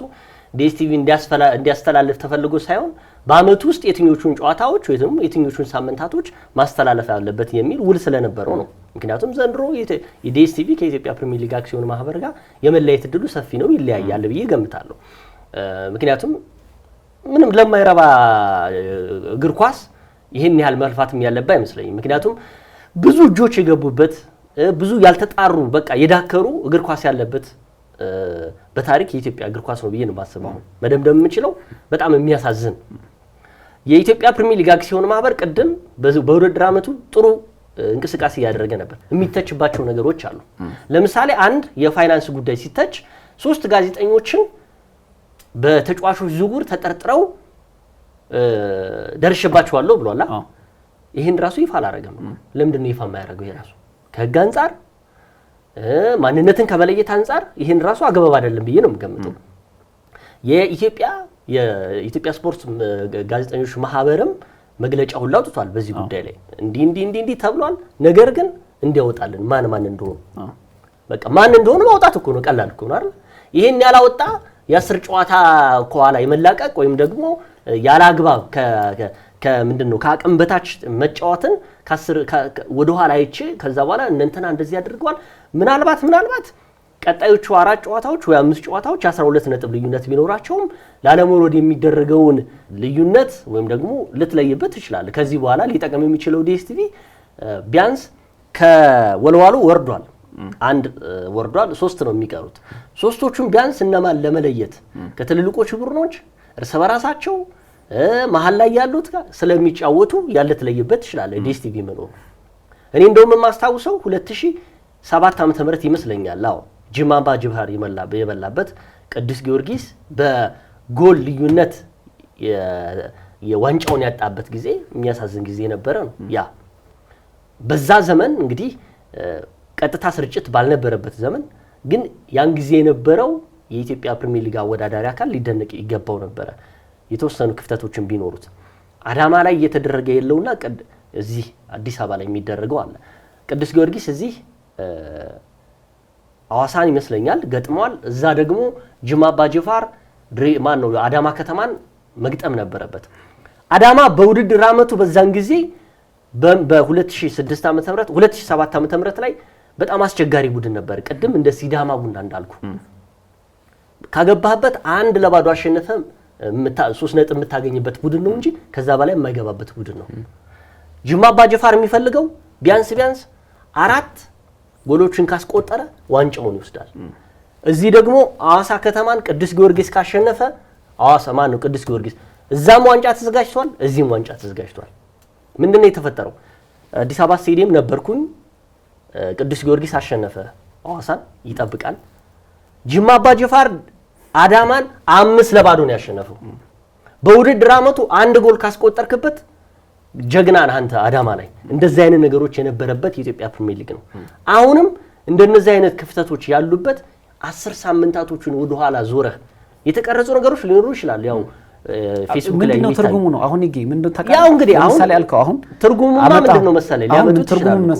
ምንድነው ትርጉሙ? ለምሳሌ አሁን በየጊዜው ውሳኔዎች እየተሰጡ ቢሄዱ ኑሮ የፕሪሚየር ሊጉም ደረጃ ሁኔታውም አይቀያየርም ነበር በዚህ ልክ። ሁለተኛ ነገር ደግሞ በየጊዜው ክለቦች እንደዚህ ባደረጉ ቁጥር ጠንካራና የማይደገም እርምጃ እስክትወስድ ድረስ ሊስተካከል አይችልም እግር ኳሱ። ስለዚህ 10 ሳምንታት መጠበቅ በ10 ሳምንታት ማለት በተለያዩ 10 ጨዋታዎች ነው ያለው የሊግ አክሲዮን ስፔሲፊክሊ በዚህ ጨዋታ ባይላቸውም ግን 10 ጨዋታዎች ያህል ካለ ሁኔታዎች ምልክቶች ከታዩ በተለይ ከሁለተኛው አጋማሽ በኋላ ሊሆን እንደሚችል ስለሚጠበቅም ከ19ኛው ሳምንት የፕሪሚየር ሊጉ ጨዋታዎች በኋላ እንደሚሆኑ ስለሚጠበቅ ወዲያው እንደነዚህ አይነት ምልክቶች በታዩ ጊዜ የኢትዮጵያ እግር ኳስ በተደጋጋሚ እንደዚህ አይነት ነገሮች ያሳየ እግር ኳስ እንደሆነ ይታወቃል። ውሳኔዎች ለመስጠት 10 ሳምንታት ያህል መጠበቅ ምንድን ነበር ትርጉሙ? ለምሳሌ እንበል አሁን በዚህ ውድድር ፕሪሚየር ሊጉ ተጠናቀቀ። የሊግ አክሲዮን ማህበሩ አቅጣጫ ካስቀመጠ በኋላ ወይ ደግሞ ውሳኔ ካስተላለፈ በኋላ የፕሪሚየር ሊጉን ሻምፒዮን ዋንጫ ሊነጠቅ ነው ወይስ ከፕሪሚየር ሊጉ በታች ያሉት ክለቦችን ሊመልሳቸው? ገና ነው እሱም አልደረሰ። አሁን እኮ ይኸውልህ ምንድነው አክሲዮን ማህበሩ እያለ ያለው ቢያንስ 5 ሳምንታቶች አሉ አይደል? ከ5 ሳምንታት በፊት አሳውቃለሁ ነው ያለው። አሁን ነገም ከነገ ወዲያም ዛሬም እየተቀረጽንበት ባለው ደረጃ እኮ ለምሳሌ ኢትዮጵያ ቡናም ኢትዮጵያ መድንም ለዋንጫ ፍክክር እያደረጉ ነበር። የኢትዮጵያ መድን ያለፉትን ጨዋታዎች የሚገመግም ከሆነ በቃ ማለት ስራዬ ብለህ የምትገመግም ከሆነ ከዛስ ኢቭን ወልዋሎ አዲግራት ዩኒቨርሲቲ ራሱ ወርዷል አይደል? ተጋጣሚዎቹ ጋር የነበረበት ሸፍጥ ከተሰራበት ቪዲዮ ከታየ አይወርድም ሊባል ይችላል እኮ። አላለቀም ሊጉ እኮ ገና። ግን አልቆ ቢሆን ምንም ጥቅም የለውም። በቃ ዋንጫ አንስተህ ልትቀማው አትችልም። ወይም ደግሞ ወርዷል ብለህ ደግሞ ደምደመህ ልታነሳው አትችልም። አሁን ግን ሊጉ ባላለቀበት ደረጃ ላይ 5 ጨዋታዎች እየቀሩት የኢትዮጵያ ፕሪሚየር ሊግ አክሲዮን ማህበር እያጠናው ነው። የትኞቹ ጨዋታዎች ከአቅም በታች ነበሩ፣ የትኞቹ ተጫዋቾች ተከፍለውበታል፣ ያረጋገጠበት መንገድም እንዳለ አስታውቋል። የተከፈሉበት ጨዋታዎች አሉ። ለምሳሌ ከሌ የሚጫወቱ ጨዋታ ላይ ከውጭ እኮ ደላሎች አሉ እኮ ይሄን ካሸነፍከው ይሄ ስለሚወርድ እንደዚህ ካልኩሌት የተሰራበት ከደረሱበት አሁን ይሄ ተገቢ ቅጣት ለፕሪሚየር ሊጉን ብቻ ሳይሆን በኢትዮጵያ እግር ኳስ ታሪክም ትክክለኛ ውሳኔ የሚባልበት ጊዜ ሊሆን ይችላል። ይሄ ማለት ቢያንስ ጨዋታው ሳይጠናቀቅ እነዚህ 4 ሳምንት ወይ 5 ሳምንታቶች ከመጠናቀቃቸው በፊት ሀሳብ ላይ ቀርቦ ትክክለኛ አይ ደግሞ ምንም የተደረገ ነገር የለም ካለ መብቱ ነው። በቃ አጣርቻለሁ ምናምን። ግን ትልቁ ስህተት ምንድነው? በ10 ጨዋታዎች ያለ ስፔሲፊክ አንድ ሳምንት ካለፈ በኋላ አሁን ለምሳሌ 32ኛ ሳምንቱን ባለፈው አስከይዷል፣ ጨርሷል። መቼ ዕለት ነው የጨረሰው? ዓርብ ዕለት ጨረሰ። ዓርብ ዕለት ጨርሶ ቅዳሜ ዕለት ማታ ምን አወጣ? የ32ኛ ሳምንት የዲሲፕሊን ችግሮች እንደዚህ ለምሳሌ አሁን በዛ ሳምንት አስቻለው ታመነ በ40ኛው ደቂቃ እከሌ የሚባል ተጫዋችን አጸያፊ ስድብ ሰድቧል፣ የ4 ጨዋታና የ3000 ብር ቅጣት ቀጥቻለሁ ብሏል። እንደዚህ አይነት ነገሮች አሉ። ቀጣ ከዛስ ከዛሬ 10 ሳምንት ወይም ደግሞ 8 ሳምንት የነበሩት ላይ እከሌ የሚባል ክለብ አቅም በጣት ስለተጫወተ እንደዚህ ለምን አላረገም? የኔ ጥያቄ እሱ ነው። አሁን በየሳምንቱ ያወጣል መግለጫዎች። ለምሳሌ ቅድም ገለጽ ነው የሊግ አክሲዮን ማህበሩ በዘንድሮ የውድድር ዓመት መጀመሪያ አካባቢ የሰራቸው ጠንካራ ስራዎችን አነሳን። በተለይ እግር ኳሱን ሊቀይሩ የሚችሉ ውሳኔዎች ስለሆኑ ክለቦች ይህንን የወጣው ህግና ደንብ ተግባራዊ ካደረጉ እግር ኳሳችን የመቀየር እድሉ ይኖረዋል። በሶስተኛ ወገን የሚፈጸሙ አላስፈላጊ የገንዘብ ዝውውሮች ቀርተው እግር ኳሱ ላይ ብቻ ፎከስ ከተደረገ እግር ኳሳችን ይበልጥ ያድጋል የሚል በሊግ አክሲዮን ማህበሩ ከኢትዮጵያ እግር ኳስ ፌዴሬሽን ጋር በመተባበር የሰሩት ስራ በጥሩ መልኩ የሚነሳ እንደውም የዘገየ ነገር ግን ደግሞ አሁንም እግር ኳሳችን የበለጠ እንዳይሞት ያልረፈደ ጉዳይ ነው ብለን አነሳን። በየሳምንቱ ቀደም እንደገለጽከው በምሳሌነት ያነሳው ተጫዋቾች፣ የክለብ አመራሮች ሁሉ ይቀጣል። በነገራችን ላይ ለምሳሌ ቡድን መሪዎችን ሁሉ ሲቀጣል የሊግ አክሲዮን ማህበር የዲሲፕሊን ኮሚቴው ተመልክተናል በተደጋጋሚ አይደል? አሁንም ክለቦች በየሳምንቱ በሚያደርጉት ጨዋታ ላይ ከአቅም በታችም ተጫወቱ ከአቅም በላይም የተጫወቱ ካሉ ምናልባት ከአቅም በላይ የሚባል ነገር ስለሌለ ማለት ነው በተጫዋቾችም ደረጃ ከሚጠበቅባቸው ፐርፎርማንስ በታች በጉልህ የሚታይ ነገር ሲመለከቱ ለምንድን ነው የሊግ አክሲዮን ማህበሩ 10 ሳምንታት ያህል መጠበቂያ ያስቻለው ነው? ምክንያቱም ሴንሲቲቭ ነው። አሁን እያልኩ ያለው በ4 ጨዋታዎችና በ5 ጨዋታዎች የትኛውም ውሳኔ ቢወሰን ትክክለኛ ውሳኔ ለመወሰን የሊግ አክሲዮን ማህበሩ ቆርጦ ካልተነሳ በስተቀር 18ቱም ክለቦች ተጎጂ ናቸው ማለት ነው። ምክንያቱም 10 ሳምንት ማለት ብዙ ደረጃዎችን ሊያቀያይር የሚችል የ30 ነጥብ ልዩነት ነው። ለአንዱ ክለብ የምንሰጠው ባይሆን ግን አትሊስት 10 ጨዋታዎች ላይ የማጭበርበር ሁኔታዎች ተመልክቻለሁ ካለ የ30 ነጥብ ያህል ጋፕ ተፈጥሯል ማለት ነው በኢትዮጵያ ፕሪሚየር ሊግ ውስጥ። ስለዚህ እያንዳንዱ ክለብ ከአንደኛ ጀምሮ እስከ 18ኛ ድረስ ያለው ክለብ በዚህ ሂደት ላይ ተጎጂዎች ናቸው። ምክንያቱም ብዙ ደረጃዎችን መቀየር ስላለ በየሳምንቱ ቢመጣ ኑሮ ግን ለምሳሌ በየሳምንቱ ይሄን ቅጣት አንድ ክለብ ከአቅም በታች ሲጫወት ስትመለከተው የ6 ነጥብ ልትቀጣው ትችላለህ። ከዚህ በፊት እኮ በጣሊያንም እኮ ተመልክተናል። ዩቬንቱስ ከጨዋታ ማጭበርበር ጋር በተያያዘ እኮ ከሴሪያ እንዲወርድ የተደረገበት አጋጣሚ እኮ ተመልክተናል። በርካታ ዳኞች የጨዋታን ማስቀየር በሚያደርጉ ዳኞች እኮ እርምጃ የሚወሰድባቸው የስፔን ላሊጋ በርካታ ዳኞች እኮ ተመልክተናል። ግን ይሄ የሚወጣው መቼ ነው? አትሊስት ማክሲማም ከሳምንትና ከ2 ሳምንት አያልፍ። ምክንያቱም ክለቦችም ይጠይቃሉ። አሁን ግን እንደዚህ አይነት ነገር በተፈጠረበት ወቅት የዲሲፕሊን ኮሚቴው በየጊዜው መግለጫዎችን ሲያወጣ ከአቅም በታች የተጫወቱት ምክንያቱም መርማሪያ ላይ ቴክኒካል ቡድን አለው በየጊዜው ለምን ነበር ያልወጣው? አሁን 10 ሳምንት የ10 ጨዋታዎች ያህል ዲፈረንሱ በጣም ሰፊ ነው። ኢትዮጵያ ስለሆነ ነው በጣም ቅድም ያልከው ሴሪ ቢ የጣሊያን ሴሪያ ትልቅ የሪቮሉሽን ያስነሳ የውጤት ቀውስ ወይም ቅሌት ተብሎ እታች ወርዶ ዋንጫውን ተረጥቆ እስካሁን በጣም የሚጸጸቱበት ዩቬንቱሶች ያ ጊዜ ነበር ይመስለኛል። ግን ኢትዮጵያ ውስጥ ደግሞ ይህን ታሪክ ለመስራት ትልቅ ቁርጠኝነት ያስፈልጋል። ቢያንስ በኢትዮጵያ ፕሪሚየር ሊግ አክሲዮን ማህበር ውስጥ ከ8 በላይ የቦርድ አባላቶች አሉ። ኢትዮጵያን እግር ኳስ ያውቃሉ ተብለው የተሾሙ። ከዛ በታች ደግሞ ብዙ የቴክኒክ ዳይሬክተሮች አሉ። አሁን የእነዚህ ሰዎች ፍላጎት ከዛ ውጪ ደግሞ ለእግር ኳሱ መቆርቆር ይወስነዋል እንጂ እንዳልከው የ10 ሳምንት ወደ ኋላ አምጥቶ በደንብ አይቶ አስጠንቶ ይሄ ጨዋታ ክፍተት ነበረበት ይሄ እንደዚህ ሆኗል ብሎ እውነት ለመናገር 1 ሳምንት ይበቃቸዋል ይሄን ለመወሰን። ነገር ግን አሁንም እንዳልኩ ቅድም መግለጫ ብቻ ማውጣት ከዛ በተረፈ ደግሞ ቅድም እንደተባለው 3 ጋዜጠኞች አሉ ተብሎ የሚረሳ ከሆነ እንደዚህ እግር ኳሱን ሊረሳ ይችላል። ኢትዮጵያ ቡና ትናንትና ያወጣው መግለጫ ነበረ ለኢትዮጵያ አክሲዮን ማህበር። ምንም ጥያቄ የለውም ለኢትዮጵያ እግር ኳስ ትልቅ አሻራ ያስቀመጠ ቡድን ነው። ትልቅ ተጫዋቾችን ለኢትዮጵያ ብሔራዊ ቡድን ያስመለመለ ቡድን ነው። ኢትዮጵያ ቡና ሲነሳ ፕሪሚየር ሊጉ ምን ያህል እንደሚሟሟቅ ማንኛውም ደጋፊ እኔ ኢትዮጵያ ቡና ደጋፊ መሆን አያስፈልገኝም። ፕሪሚየር ሊጉ ኢትዮጵያ ቡና በሚያሸንፍበት ወይም ደግሞ ሻምፒዮን ለመሆን በሚንደረደረበት ጊዜ ምን ያህል ሪቮሉሽን እንደሚያስነሳ ኢትዮጵያ ቡና ማየት ነው። ኢትዮጵያ ቡና ደጋፊ ሆኜ አይደለም ይሄን የምለው ስለሚታይ ነው። ዘንድሮ ኢትዮጵያ ቡና ቢበላው የኢትዮጵያ እግር ኳስ እንደሚነሳ አውቃለሁ፣ ግን እኔ ስለሆንኩኝ አይደለም እንደዛ። ስለዚህ ኢትዮጵያ ቡና ያወጣው መግለጫ ትክክለኛ ነው ብዬ ገምታለሁ። እያለ ያለው ቅድም እንዳነሳው በጅማ አባጅፋርና በአዳማ ከተማ በነበረው መካከል የነበረውን ስላስታወሰኝ ነው። አሁን እያወጣ ያለው እኛ ከወልዋሎ አዲግራት ዩኒቨርሲቲ ጋር የነበረውን ጨዋታ 0-0 አጠናቀዋል እነሱ። ያን ጊዜ 5 ነጥብ ልዩነት ነበራቸው። ከዛስ ኢትዮጵያ መድን ከሲዳማ ቡና ያደረገውን ጨዋታ ሲዳማ ቡና በተጠበቀም ይሁን ባልተጠበቀ ምንም ማድረግ አንችልም፣ ይታያል። ራሱ መርምሮ ስለሚደርስበት ሊጋው 3-0 ተሸንፏል። ያ 3-0 የተሸነፈበት ሲዳማ ቡና አግባብ አይደለም። ከባለፉት ሳምንታቶች የነበረው ሲዳማ ቡና በ90 ደቂቃ ውስጥ በአመት ውስጥ ያላሳየውን ብቃት ነው ያሳየው። ስለዚህ መመርመር አለበት። ይሄ ማለት የኢትዮጵያን እግር ኳስ ችግር እያባባሰው ነው። ትክክል ነው፣ እኔ የምጋራው ነው። እውነት ሆኖ ከተገኘ ሲዳማ ቡና ከአቅም በላይ ተጫውቶ የመላቀቅ ሐሳብ አይቶ ከሆነ መውረድ አለበት። ዩቬንቱስ ለምን ወረደ? ይሄ ማለት እንግዲህ ብዙ ሸፍጥ እየተሰራበት ማለት ነው። ኢትዮጵያ መድን ዋንጫውን እንዲያነሳ 3 ነጥብ ለቆለታል። ይሄ ያገባ አይደለም። እግር ኳሱን አይጠቅሙም። ደላሎቹ ብር ሊሰጧቸው ይችላሉ። የተሸጠ ጨዋታ ሊሆን ይችላል ያን ጊዜ። ግን እንደ ኢትዮጵያ ቡና አይነት ደግሞ የሚለፉ ታዳጊዎችን ዘንድሮ እንደውም እኮ እኔ የዘንድሮ ምርጥ ቡድን ልትለኝ የሚችለው ኢትዮጵያ ቡና ነው። ዋንጫ ስላነሳ አይደለም። ብዙ ተጫዋቾችን ወጣት ተጫዋቾችን አሳይቶናል። ቢያንስ ተስፈኞች የኢትዮጵያን ብሔራዊ ቡድን የምናይባቸው ተጫዋቾችን በኢትዮጵያ ቡና አይቻለሁ። ግን እንደነዛ እየለፉ ተጫዋቾች አሻጥር ሲሰራባቸው ደግሞ ልክ አይደለም ነው።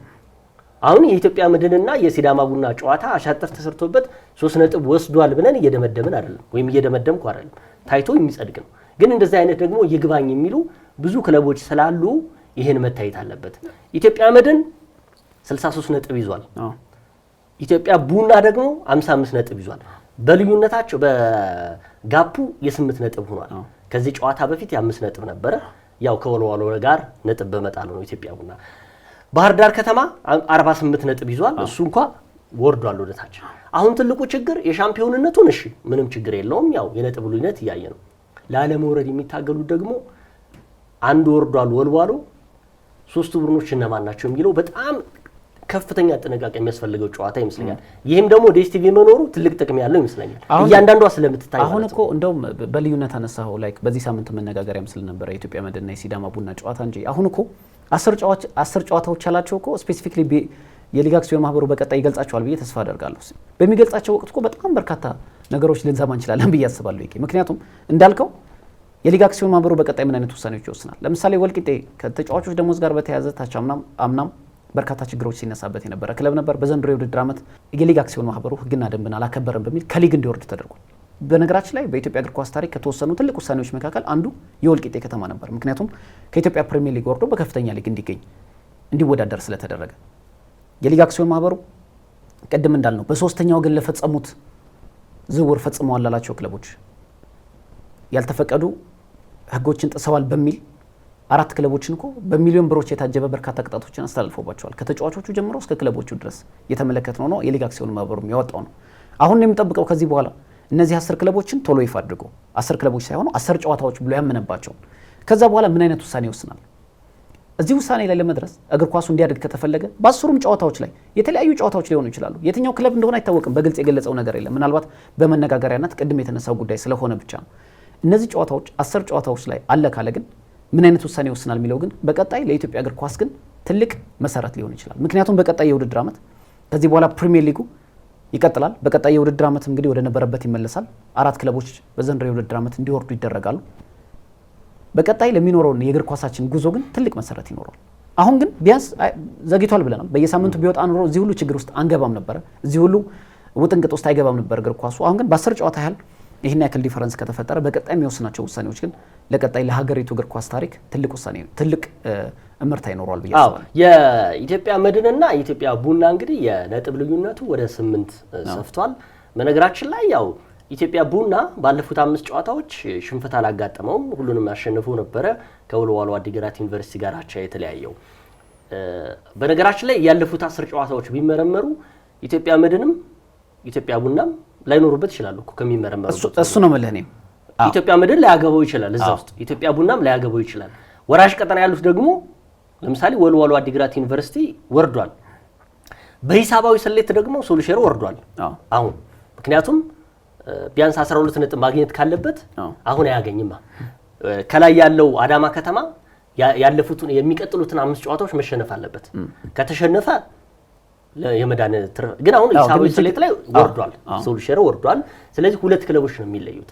እነዚህ 2 ክለቦችን ደግሞ ከ10ኛ ደረጃ አሁን ለምሳሌ ኢትዮጵያ ንግድ ባንክ፣ አርባ ምንጭ፣ ድሬዳዋ፣ ፋሲል፣ ኢትዮ ኤሌክትሪክ፣ መቀሌ ሰባ እንደርታና አዳማ ከተማ ያላቸው የነጥብ ልዩነት የስንት ነጥብ መሰለ? የ4 ነጥብ ልዩነት ነው ያላቸው። 5 ጨዋታ ይቀራቸዋል። የሁለት ጨዋታ ዲፈረንስ ማለት ነው። አዎ እርስ በርስ ይገናኛሉ። ከመሪዎቹ ጋር ይገናኛሉ። ከወራሽ ቀጠና ከነ ወልዋሎ አዲግራት ዩኒቨርሲቲ ጋር ይገናኛሉ። አሁን እንዴት ነው እነዚህ ጨዋታዎች የሚለዩት ነው ጥሩነቱ። አጓጉኝ የሆነው ደግሞ ምንድነው? ቢያንስ ዲኤስቲቪ ላይ መታየቱ ይሄን ጨዋታ በጽሞና ልታዩት ይችላል። ያለፉትን ሳምንታቶች አዳማ ከተማ ምን አይነት ነበር? ያለፉትን ሳምንታቶች ድሬዳዋ ከተማ ምን አይነት ነበር? አዳማ ከድሬዳዋ ሲገናኙ ታያቸዋለህ። ላለመውረድ የሚጫወትበት አለ። መቼም ለክለብህ ላለመውረድ እየተጫወተ ከተከፍሎህ ክለብህን አታወርድም። ህሊና የሚባል ነገር አለ። ግን ኢትዮጵያ ማይሰራበት አለ። አሁን እንደውን ታውቃለህ ከሊግ ብትወርድ ራሱ ክብር የሚባል ነገር አለ። እውነት ለምሳሌ ምን ያስቀናኛል መሰለኝ አሁን ብዙ ነገራችን ከውጮች ጋር ለማነጻጸር ወይ ለማወዳደር አይደለም ይሄ። አትሊስት ግን ማድረግ የምንችላቸው በእጃችን ያሉት ሪሶርሶችን ግን ማየት አለብን። ለምሳሌ እግር ኳሳችን እንዲያድግ ብዙ ቴክኖሎጂ ሊያስፈልግ የቫር ቴክኖሎጂ ሊያስፈልገን ይችላል። የተለያዩ የኦፍሳይድ ሲስተም ቴክኖሎጂዎች ሊያስፈልገን ይችላል። አትሊስት ግን ለክለቡ የሚጫወት ልጅ ኔክስት ከፍተኛ ሊግ ወረደ ማለት ቡድኑ ፈረሰ ማለት አይደለም። በቀጣይ የውድድር ዓመት ተሻሽሎ የሚመጣበት አጋጣሚ ነው። ግን ማሰብ ያለባቸው ለቀጣይ ነው። ሳውዛምፕተን ቅድም ማሳያነት አነሳሁት። ሌስተር ሲቲ እኮ ወርዶ ተመልክተናል እኮ እንዴት ለባጅ ሲጫወቱ እንደነበር ነው። ጄሚ ቫርዲ ክለቡንም ለመልቀቅ ወስኖም ስለነበር ሳውዛምፕተን ማንቸስተር ሲቲን ሲያስጥለው እኮ መጫወት አልፈለጉም ነበር ነው ያሉት። የሲቲው ተከላካይ ሩበን ዲያዝ ማሸነፍ አልፈለጉም። ዩሲ ምን ያህል ለክለቡ ዋጋ እንደከፈሉ ወርዷል። ግን አትሊስት ደጋፊዎቹ የሚዝናኑበትን ነገር ሰጥተዋቸዋል። ልክ እንደዚህ ነው መሆን ያለበት። አሁን መውረዱም ማደጉም ምናምንም ሳይሆን በቃ ለትክክለኛ ለእግር ኳስ ፍቅር መጫወት። ገንዘብ የሚከፈል እኮ አንተ ፕሮፌሽናል ስለሆንክ ነው አይደል? ይሄ በጣም ፕሮፌሽናል ያልሆኑ እድሉን ያላገኙ እኮ በርካታ እግር ኳስ ተጫዋቾች የሉንም እንዴ? የተለያዩ የኢትዮጵያ ክልል ተመልክተናል እኮ ይገይ ምን አይነት ድንቅ ብቃት ያላቸው ልጆች እንደሆኑ። ነገር ግን እድሉን አጥተው ይሄንን በእነሱ ልክ በፕሮፌሽናል ደረጃ መጫወት ያልቻሉ። ግን ለክለብ አርማ መጫወት ማለት የተለየ ስሜት ነው። አንድ የሚያመሳስላቸው ነገሮች አሉ። ያው ምንም ማለት አችልም በቃ በዚህ ጉዳይ ላይ ኢትዮጵያ ውስጥ ያው ትልልቅ አንጋፋ የሚባሉ ተጫዋቾች ያለመታደል ሆኖ ክለብ ወርደው ሌላ ክለብ ይሄዳሉ። ቅድም እንዳልኩ አሁን እኔ አሁን ጄሚ ቫርዲን እና አህመድ ሁሴን በጣም ይገርመኛል። ጄሚ ቫርዲ በ2023 22 የውድድር ዓመት ላይ ወረዱ። አብረው ነው የወረደው። መስዋዕትነት ከፍሎ ይዞት መጣ። አሁንም ያው ወረደ ነገሩ። አህመድ ሁሴን የዛሬ ዓመት 40 ምንጭ ሲወርድ አብሮት ነው የወረደው። አህመድ ሁሴን በነገራችን ላይ ሱፐር ሊግ ላይ የሚጫወት ተጫዋች አይደለም። ለኢትዮጵያ ብሔራዊ ቡድን ትልቅ ጠቃሚ ተጫዋች ነው። ወጣት ነው፣ ምንም ችግር የለም። ግን አብሮት ነው የወረደው 40 ምንጭ ከተማ። 40 ምንጭ ከተማ ወርዶ ሱፐር ሊግ ተጫውቶ 40 ምንጭን ይዞት መጣ ዘንድሮ። አሁንም ከፍተኛ ጎል አስቆጣሪ ነው። የኢትዮጵያ ፕሪሚየር ሊግ ላይ በብዙ ክለቦች ሲፈለግ ነበር። ለእግር ኳስ ፍቅር ማለት ይሄ ነው። በነገራችን ላይ የፈለገውን ይክፈሉት። ሱፐር ሊግ ላይ 500ም ሊከፍሉት ይችላሉ፣ ችግር የለውም። ግን ሱፐር ሊግ ላይ ብር መከፈል ብቻ ሳይሆን ብዙ ጨዋታዎችን ነው የምታደርገው። ያልተስተካከለ ሜዳ ላይ ነው የምትጫወተው። መስዋዕትነቱ ብዙ ለጉዳት የተቃረበ የሚባለው እግር ኳስን ግን የምታየው ደግሞ ሱፐር ሊግ ላይ ነው። ከኢትዮጵያ ፕሪሚየር ሊግ በላይ ሱፐር ሊግ ላይ ምርጥ ጨዋታ ታይበታል። ምክንያቱም የሞት ሽረት ነው። በእያንዳንዷ ነጥብ ላይ ልዩነት መፈጠር ስለሌለበት ሁሉም መስዋዕትነት ከፍተኛ ሊግ ጨዋታዎች ብዙ ጊዜ በዚህ ይነሳል። ስለዚህ ሌስተር ሲቲንና 40 ምንጭን ከዛ በተረፈ ደግሞ አህመድ ሁሴንና ጄሚ ቫርዲን ማገናኛቸው ለዚህ ነው። ጄሚ ቫርዲ ሁሉን ነገር ጥሎ እታች ሻምፒዮንሺፕ ሄደ። 40 ምንጭም ሱፐር ሊግ ተጫውቶ አህመድ ሁሴን ይዞት ወጣ። ዘንድሮ ብዙ ጎሎችን አስቆጥሯል። አሁንም ግን 39 ነጥብ ይዟል ይሄ ቡድን። ዘንድሮም ላለመውረድ እየታገለ ነው የሚገኘው። ስለዚህ ቅድም ያነሳው ምንድነው መስዋዕትነት መክፈል ለክለብህ ኖ የለም። እኛ ሀገር መስዋዕትነት መክፈል ማለት ለነሱ ለምሳሌ ዘንድሮ ሸገር ሲቲ ኢትዮጵያ ፕሪሚየር ሊግ ገብቷል አይደል? ሸገር ሲቲ ለመግባት የማይደረገው ጥረት የለም። አሁን የማይደረገው በቃ ብር አለ ተብሏል። እዛ አዲስ የፕሪሚየር ሊግ ክለብ ነው ይዘውት ወጥቷል። ለገጣፉን እኮ አመጡት አይደል? ያን ጊዜ ተሰገሰጉ፣ አወረዱት። ከዛስ ወርዶ የተጫወተ ተጫዋች የለም። በየሊጉ ግን ይዞራል ብርየን። ስለዚህ ማንነት የክለብ ፍቅር የምትለው ነገር እኔ ለኢትዮጵያ ፕሪሚየር ሊግ እንደ ምልክት ማድረገው አህመድ ሁሴንም ስለሆነ እነት ለመናገር ጥሩ ማሳያም ያነሳል። አሁን ምን መሆንም አለበት መሰለህ? አጠቃላይ የእግር ኳስ እንቅስቃሴያችን ተጫዋቾች ሲፈርሙ ህጉ መቀየር አለበት። እውነት ለመናገር አሁን አብዛኞቹ ክለብ ላይ የትኛው ተጫዋች ደግሞ ለክለብ ፍቅር ይጫወት? ለአንድ ዓመት ነው የሚፈርሙት። ማክሲማም ፈረሙ ቢባሉ ለ2 ዓመት ነው። ስለዚህ የሚያሳስባቸው የአንድ ዓመት ክፍያቸውን ተቀብለው ቅድም እንዳልከው ከወረደው ጋር መውረድም ስለማይፈልጉ በቀጣይ ወደ ፕሪሚየር ሊጉ ለሚመጣው ክለብ እንደገና ተመልሶ ለመጫወት ያሰፈስፋሉ። ይሄ መሆን የለበትም። እግር ኳስ በትክክል መጫወት የሚፈልጉ ምንም ብር ሳይከፈላቸው በነፃ መጫወት የሚፈልጉ በርካታ ተጫዋቾች አሉ። አሁን የምናየው አንዳንድ ተጫዋቾች እኮ እንመለከታለን፣ ስመጥቀስም ስለማያስፈልግ እንጂ በፕሪሚየር ሊጉ የሚጫወቱ እውን ለኢትዮጵያ ፕሪሚየር ሊግ የሚመጥኑ ተጫዋቾች ናቸው ብለህ ራሱ እኮ ጥያቄ የምታነሳበት በርካታ አጋጣሚ አለ። እድሜያቸው ልክ እንደ የእግር ኳስ እድሜ እንደሚባለው ሁሉ ከዚህ በፊት የነበረው እንግዳችን ሲያነሳው ነበር በ26 እና 25 ዓመታቸው እየተባሉ ነገር ግን 25 ዓመታትን ያህል በኢትዮጵያ እግር ኳስ የተጫወቱ ተጫዋቾች በርካታ ስማቸውን ማንሳት እንችላለን። ስለዚህ አንድ ክለብ ውስጥ ገብተህ ስትጫወት አትሊስት እስካለህ ድረስ ቤት ነው እስካለህ ድረስ ለዛ ማሊያ ለዛ ደጋፊ ክብር ማሳየትም ተገቢ ነውና በፕሪሚየር ሊጉም ቆየህ ወረድክ መጫወት ያለብህ በዛ ጨዋታ ላይ በምታሳየው ፐርፎርማንስ ጥግ ተለክቶ መሆን አለበት። ምክንያቱም ያ ቡድን የዘንድሮ የአንድ ዓመት ቡድን ብቻ አይደለም፣ በቀጣይ ተመልሶ የሚመጣ ቡድን ነው። በቀጣይ ብዙ መሰረቶችን መጣል የሚችል ቡድን ነውና ከዚህ በኋላ ላሉት ቢያንስ ላለፉት ነገሮች ያው የኢትዮጵያ ፕሪሚየር ሊግ አክሲዮን ማህበር ራሱ በይፋ የሚገልጸው ነገር ይኖራል። ላሉት ጨዋታዎች ግን ቢያንስ እውነተኛ የቡድን ስሜት ኖሯቸው ክለቦች ቢጫወቱ ደስ ይለኛል። አዎ እንግዲህ በጣም ነው የሚገርመው የ2017 የውድድር ዓመት የኢትዮጵያ ፕሪሚየር ሊግ ሲዳማ ቡና 4ኛ ላይ ተቀምጦ ነው፣ አዳማ ከተማ 16ኛ ላይ ተቀምጦ የ11 ነጥብ ልዩነት መኖሩ በጣም ነው የሚገርመው። እንግዲህ ሲዳማ ቡና 4ኛ ላይ የተቀመጠው 46 ነጥቦችን ይዞ ነው። በነገራችን ላይ ወላይታ ዲቻና ሲዳማ ቡና ጥሩ የውድድር ዓመት 32 ነጥቦችን ይዞ ነው። አይ በእነዚህ በ8 በ9 ቡድኖች መካከል ያለው ነጥብ በጣት የሚቆጠር ነው። 10 ነጥብ እንኳን አይሆንም። እንግዲህ ወደ ታች ስትወርድ ማለት ነው። ይሄ ማለት 5 ጨዋታዎች አሉ። መቻል ስጋት አለበት ማለት ነው። ለምሳሌ በቀደም 3-0 ነው የተሸነፈው። አሁን ቀጣዮቹ ጨዋታዎች እንዴት ነው የሚያደርገው? 5ኛ ያለ ቡድን የሚቀጥሉትን 5 ጨዋታዎች ቢሸነፍ ሊወርድ ይችላል። ነጥቡን በጣም እኮ ነው የሚገርምህ እኮ አዳማ ከተማ 32 ነጥቦችን ይዞ ቀጣዮቹን 5 ጨዋታ ቢያሸንፍ ወደ 5ኛ ደረጃ ላይ ይቀመጣል። ስለዚህ የመላቀቅ የምትለው ስጋት ይሄ ነው። ሁሉም የመውረድ አባዚ ውስጥ ነው ያሉት።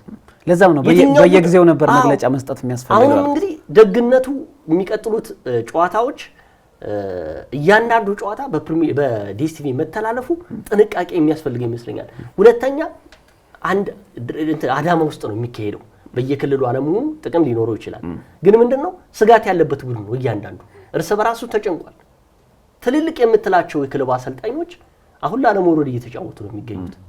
እፎይ ብሎ የተቀመጡት ባህር ዳር፣ ኢትዮጵያ ቡና፣ ኢትዮጵያ መድን ናቸው። ለዋንጫ ፉክክር ልትለው ትችላለህ፣ መድን ነው።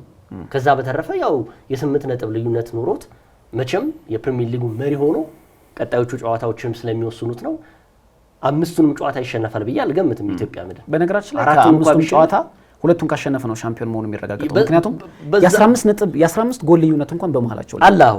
በዚህ ደረጃ ግን እኔ በጣም ያሳዘነኝ ነገር ምንድነው ይሄ ሁሉ ሆኖ ቀደም እንዳልከው ሌላ ምስቅልቅል እንዳይወጣ ነው የፈራው። ደግሞ አክሲዮን ማህበሩ እነዚህ ጨዋታዎች ያላግባብ መላቀቅ ነበረባቸው ከአቅም በታች የነበሩ ብሎ ለይቶ እታች ያሉ ቡድኖች ሳይጫወቱ እንዳይወርዱ የሚል ፍርሃት አለ። ይሄም ራሱ በደንብ መታየት ስላለበት ነው። በአጠቃላይ እንግዲህ ዛሬ ሊጉ ይጀምራል። አዳማ ከተማ ከባህር ዳር ከተማ ወሳኝ ጨዋታ ነው። ቅድም እንዳልኩ አዳማ ዛሬ ከተሸነፈ እንደ ሱልሽር ሊወርድ ይችላል። ባህር ዳር በነገራችን ላይ ምንም እንትን የለበትም። የዋንጫ ተፎካካሪ ልትል ትችላለህ። በሂሳባዊ ስሌት አሁንም የግብ ክፍያ ቢኖርም ሊት እሱ አርባ ምንጭ ከኢትዮጵያ ቡናም ቅድም እንዳልኩ 36 ነጥብ የያዘው አርባ ምንጭ ማን ነው 39 ነጥብ የያዘው አርባ ምንጭ፣ ኢትዮጵያ ቡና 55 ነጥብ። ዛሬ ኢትዮጵያ ቡና ከምንም በላይ ይህንን ጨዋታ ይፈልገዋል። ምክንያቱም የሻምፒዮንነቱን ፉክክር ለማጥበብ አለበለዚያ የሚሸነፍ ከሆነ ቅድም እንዳልከው ሁለትም ሳይሆን አንድ ጨዋታም እየቀረው ሻምፒዮን ሊሆን ይችላል ኢትዮጵያ መድን። አርባ ምንጭ ደግሞ ቅድም እንዳልኩ ላለመውረድ ስለሚፈልግ ነው። ስለዚህ ከዚህ ጀምሮ ጥንቃቄ ያስፈልገዋል። አዳማም 32 ነጥብ ይዟል። ባህር ዳርም እንደዚሁ ከላይ ነው ያለው 48 ነጥብ። ሶስተኛ ደረጃ። ስለዚህ በጣም ከባድ ጨዋታው ነው። ነገም ደግሞ ይቀጥላል። ሊጉ እስከ ሐሙስ እስከፊታችን ሐሙስ ስለሚካሄድ እርስ በራሳቸው የሚገናኙበት አጋጣሚ ስለሆነ አሁን የኢትዮ ኤሌክትሪክና የኢትዮጵያ ንግድ ባንክ ጨዋታ በጣም ከባድ ጨዋታ ነው። እንግዲህ ምን ጠብቀው ነው በሳምንቱ። ግን አሁን አብዛኞቹ የፕሪሚየር ሊግ ጨዋታዎች እየተደረጉት በስራ ቀናት ነው እና በቀጣይ ለምሳሌ የሊግ አክሲዮን ማህበሩ አሁን የውድድር ዓመቱ እየተጠናቀቀ ነው። ግን አትሊስት በቀጣይ የውድድር ዓመት ሲመጣ ለምሳሌ 3 ተኩል ጨዋታ ማድረግ ማለት ጧት የትኛው ህብረተሰብ ነው ገብቶ የሚያዩ? አትሊስት በሚደረጉት ከተሞች እንኳን ለማየት ብንመለከት እግር ኳስ ያለው ፍቅር በርካታ ሰው አለ። ግን የራሱ ስራ የራሱ ህይወትም አለ። አትሊስት ግን የሚደረጉት ጨዋታዎች ወደ ዊከንድ ቢሄዱ እናውቃለን። የፕሪሚየር ሊግ ጨዋታዎች አሉ። ከዚህ በፊትም ከዲኤስቲቪም ጋር በተያይዞ በተለይ አብዛኞቹ ጨዋታዎች የሚተላለፉበት ዊኬንድ ላይ ስለሆነ አስቸጋሪ ሊሆን ይችላል። ግን አመቺ የሆኑ ሰዓቶችን መፍጠር ቢቻል ለምሳሌ 9 ሰዓትና 12 ሰዓት ላይ ምናልባት የምሽቱ ጨዋታ ይሻላል እንጂ የቀንና ጠዋት ላይ የሚደረጉት ጨዋታዎች አብዛኞቹ አመቺ አይደሉም እና አብዛኛው በስራ ቀን ላይ መደረጋቸው ጨዋታዎችም ተመልካች የበለጠ እንዲያጣ አድርጎታልና ይሄ ነገር በቀጣይ በ2018 ለሚደረገው የ2017 እኮ አንደኛ በወልቂጤ ምክንያት ነው ወደ ቅዳሜና እሁድ ሁሉም እኮ የምታስታውስ ከሆነ ሲወጡ እኮ ካላንተናተው እስኬጁላቸው ቅዳሜና እሁድ ነበር። ጠዋትም ከሰዓትም ሊሆን ይችላል ተብሎ ነበር። ነገር ግን ወልቂጤ ከሊጉ መሰናበቱ ወይም ደግሞ መባረሩ ለዚህ ሁሉ ነገር ነው የዳረገው እንጂ አምናም ካቻምናም እኮ ቅዳሜ ነበር ሲካሄዱ ነበሩት። ቅዳሜና እሁድ ናቸው። ይሄ ተስተካካይ የምትላቸው ጨዋታዎች ናቸው በሳምንቱ ቀናቶች የስራ ቀናቶች እየተካሄዱ የነበሩት እንጂ እንደውም ከአርብ ጀምሮ ውድድር ዓመት ትንሽ አስቸጋሪ ያደረገው ምንም ጥያቄ የለውም። አብዛኛው እንደውም ቅዳሜና እሁድ ከተካሄደው በላይ በስራ ቀናቶች የተካሄዱ ጨዋታዎች ነው። ይሄ ብዙ ነገር የሚያስብል ጨዋታ ነው። ለማንኛውም ዛሬ በዚህ ደረጃ ምናበቃ አይመስለኝም። ኔክስት ላይ ደግሞ የዋንጫ ተፎካካሪነቱ መጨረሻ ላይ ማን ሻምፒዮን እንደሆነ የትኞቹ ቡድኖች ወረዱ በአጠቃላይ የኢትዮጵያ ፕሪሚየር ሊግ አክሲዮን ማህበር የሚያወጣው መግለጫ አለ። በዜናዎቻችንም እንዳስሳለን። ከዛ በተረፈ ደግሞ ያው አዳዲስ ነገሮች ይፈጠራሉ ብዬ ገምታለሁ። ሰኞም የሚቀጥለው ሳምንት ሰኞም ልንዳስበት እንችላለን። በአጠቃላይ ጥሩ የውድድር አመትም ነበረም አልነበረም የኢትዮጵያ ፕሪሚየር ሊግ 2017 ዓ.ም የተከበራችሁ ተመልካቾቻችን ዛሬ እንግዲህ ስትከታተሉት የነበረው በኢትዮጵያ ፕሪሚየር ሊግ አክሲዮን ማህበር መግለጫና በተለያዩ ክለቦች ላይ የነጥብ መላቀቁ ምን ይመስላል የሚለውን ደረጃ ሰፋ ባለ መልኩ ተከታተልን። ይገደብ አባይና ቃለስላሴ ካሳይ ከመላው የስቱዲዮ ፕሮግራም አዘጋጆች ጋር ቆይታ አደረግን። ሳምንት በሌላ ጉዳይ እንመለሳለን። እስከ ሳምንት መልካም ሳምንት ይሁንላችሁ።